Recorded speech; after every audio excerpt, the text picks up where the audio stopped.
the Sunday Telegraph, expressed surprise in that newspaper.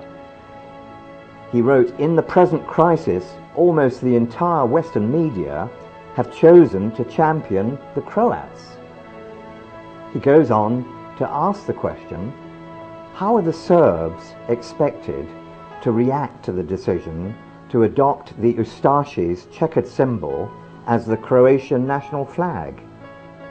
In Krajina, it takes longer than the 45-minute attention span of today's CNN broadcaster to forget the way Franciscan friars participated in the slaughter of Serbs in Croatian Bosnia. Orthodox Serbs were promised protection if they converted to Catholicism, but were then killed after they entered the churches as the priests looked on. The attempt during the Second World War to create the entirely Roman Catholic independent state of Croatia was accompanied by a persecution so ferocious that it is difficult to find a parallel in all of history.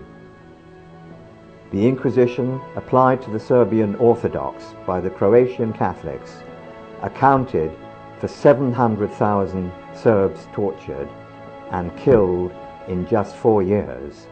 And of course, we have that state that they wanted in Croatia now.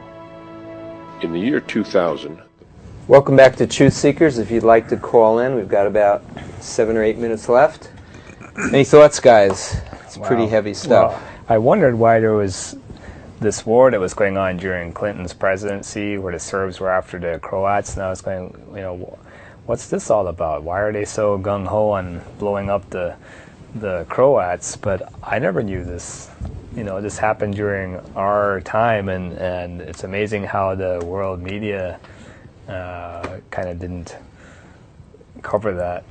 Yeah, it is amazing. Yeah. It is amazing. But, the European Council, the European Union are tying themselves very closely to the Roman Catholic Church, just as prophesied for the end, as Jesus said, with this new empire of the Antichrist out of the old Roman Empire, and with the Roman Catholic Church as the harlot on top. We've got Barrett on the phone. Barrett, how are you doing? All right. How are you? Good. I just want to say, we all have a common enemy. People fighting about differences in religions and all this ethnicity and all this stuff has been real popular for thousands of years. And this thing that happened in 42 with all this extermination stuff, what it is really is it's the world elite trying to get this new world order put together, which actually is already in place. It's just a matter of who's going to run this thing. They want to exterminate 80% of the global humanity, 80% of humanity, so that they can, in their minds, live forever. There's if you go to Infowars.com, Alex Jones, Endgame, it's about 2 hours and 15 minutes long. I would recommend anybody watching that, because we, the people, need to come together. That's also written in the Bible, Barrett. We don't have to go there. We can go right here and find it in there, too. Hey, Barrett, would you agree that the Catholic Church is part of that elite rule?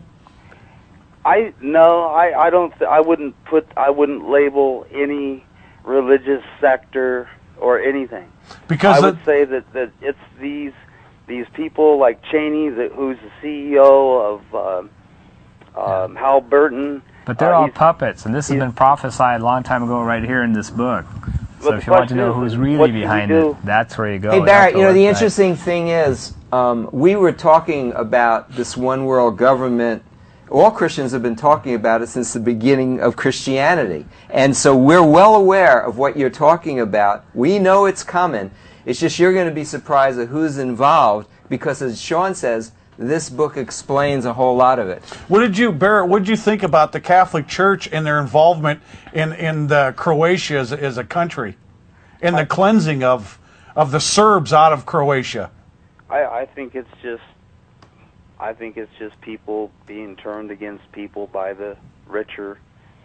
It goes back so many thousands Hey, Barrett, The Bible says it's not people so much. And Mike, I have a question for you. Yeah, wait, before you ask that question, one just quick point.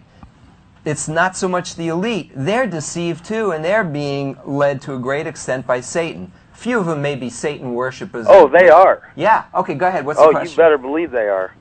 Go ahead. Yeah. Yeah, they want to have a... They worship Lucifer. I mean, you look at... I don't know if you've heard of Bohemian Grove, but anyway, check all that stuff out on Infowars.com. This is serious. This is real. This is happening now. I do want to say, I had a question for you, Mike.